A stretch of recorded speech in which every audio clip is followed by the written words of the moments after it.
Hey folks, Aaron here from Aaron's Practical Reviews, and today we're going to go over portrait photography. And these are basically the lenses that I own here for portraits. Here's the plan for this video. I'm going to use the T7i because I think most of you guys who watch me have the T7i or something similar. And I'm going to show you some of the settings that I use that I've learned over the last few years to take the best portraits possible with the equipment that we have here. So what I'm going to start with here are some entry-level lenses like the 24 millimeter, the 40 millimeter, the 50 millimeter f1.8, and then some intermediate lenses here, some mid-range in price, and the 85 millimeter f1.8 and the Sigma 35 millimeter f1.4. And then I'm just going to go over these guys. These are kind of pro lenses that cost a lot more. The Canon 24 to 70 f2.8 and the Canon 70 to 200 f2.8. Now these I'm not going to focus a lot on, but I just want to show you the difference, and just so you can see the differences between all these. And this is all going to be in a studio setting. Well, not all of it. Most of it's going to be in a studio setting right here. I'm just going to have my daughter come up and we're going to experiment with these. Then I'm going to go outside and I'm going to go over some of the things that, like some of the do's and don'ts that I've learned over the last few years. And just to give you a little of my experience, mostly I just shoot as a hobbyist to have fun and stuff, but I did shoot a wedding and I have shot a couple small portrait shoots for people. So I do have a little bit of experience with that, but I have a ton of experience just practicing, learning, and researching. So that's what I do. I love to share the information that I've learned with you guys. So that's what I'm going to do. And I'm going to do it on the T7i, like I said, because I think most of you guys that are watching have that or something similar to that. So we're going to get started here with the entry-level lenses. Now these two here, the 24 and the 40 millimeter are f2.8s. That's the maximum. The f2.8, you don't want to go much higher than that for portraits because you want to create that separation from your subject in the background. So, the f1.8s are great. These guys here, these f2.8s, the kind of the pro models, are more geared for full frame because these do react differently on a full frame at f2.8 than they do on the crop sensor of the T7i. But we're still going to use those just to kind of show what they can do. And so that's it. I'm going to get started here. So I'm going to start off by just showing some very simple settings that I'm going to start with on the T7i. And we're going to start with that and the 50 millimeter.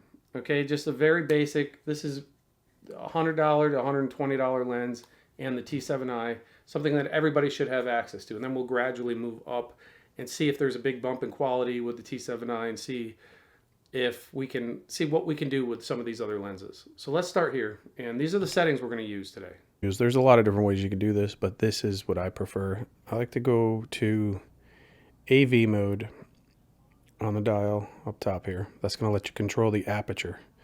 Okay, now I've got the 50 millimeter f1.8 on, and I'm going to keep it at f1.8.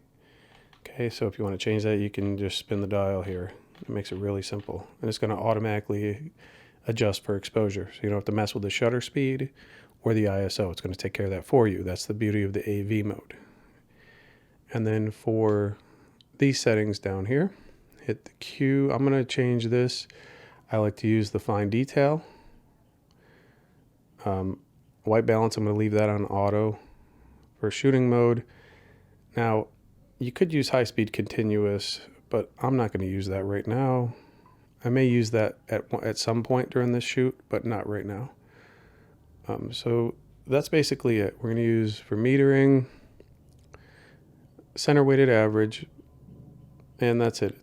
It's very simple. You don't have to get super fancy with these settings, especially if you're somebody like me who likes to take the images, the raw files, over to Lightroom or whatever software of your choice.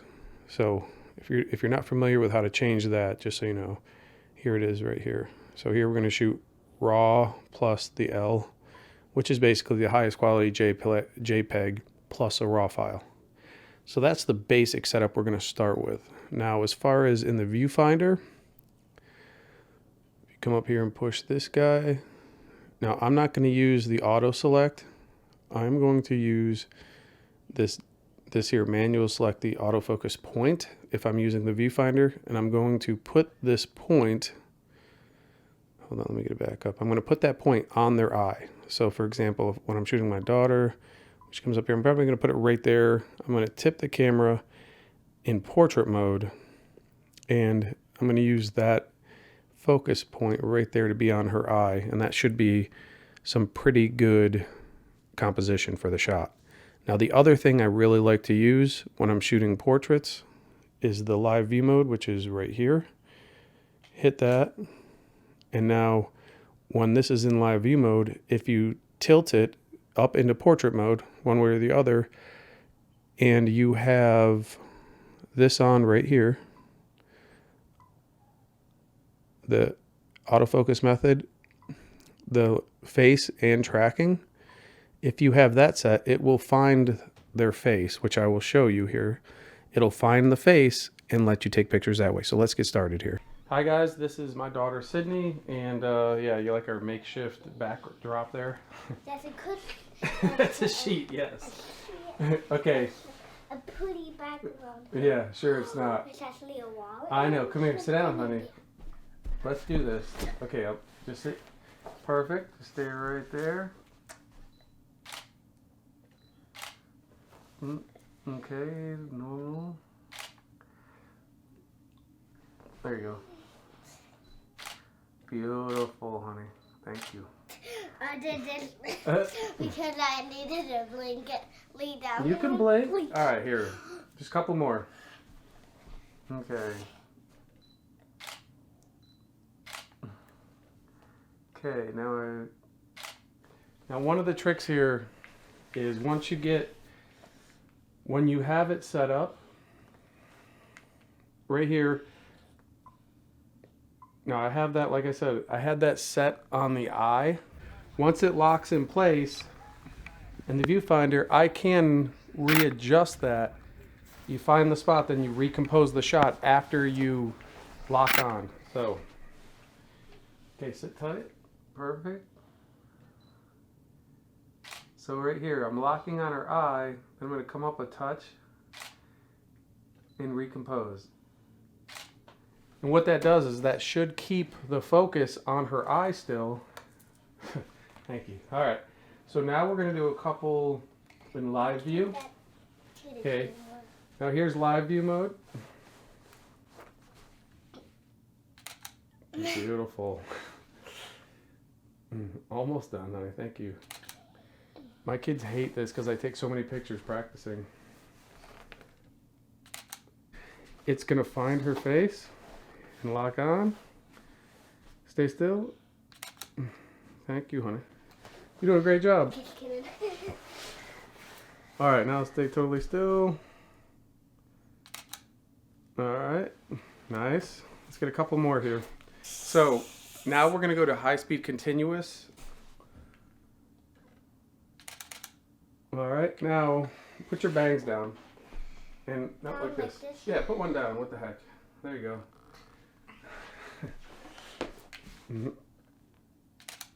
All right, now smile. There you go.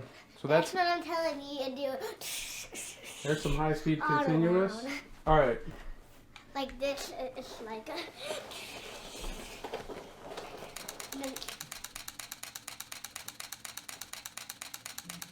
There you go. So it just took all those shots in high-speed continuous right there. Now that's with the 50mm. You don't need to see me doing this, but I'm going to show you some results with that. Then I'm going to show you some results with the 24mm and the 85mm and some of the other ones. Like I said, all the other ones. And this little setting may look horrible, but when the photos come out, you'll see that something this simple, sheet on the wall, overhead lights, track lighting I put up there just for this, and a nice little, softbox light over here. This setup right here is very simple, but it's very effective. And this is just set up in a little corner of my house. I need to get a better backdrop, but I like to be outside for this. It's just like, it's 10 degrees out right now, so we're not outside. All right, so let's move on to some of the other lenses. Let me show you some of the photos we got here.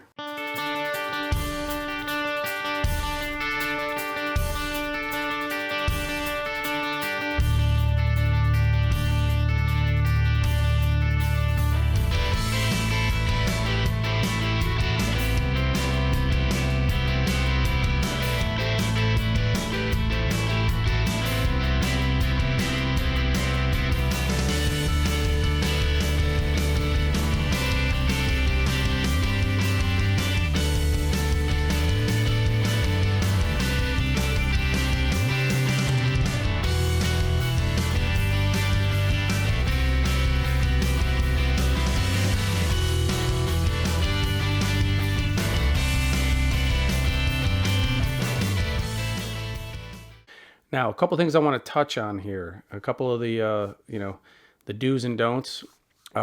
Mostly the don'ts here. One thing that you need to really keep in mind here is your subject and the effect that some of the light has on them. So, for example, if you've got somebody in there squinting because they're looking at you and maybe they're in a really good spot where the light looks really good on them, but it's a little too much light on for their eyes, and they're squinting the whole time, that's not a good picture.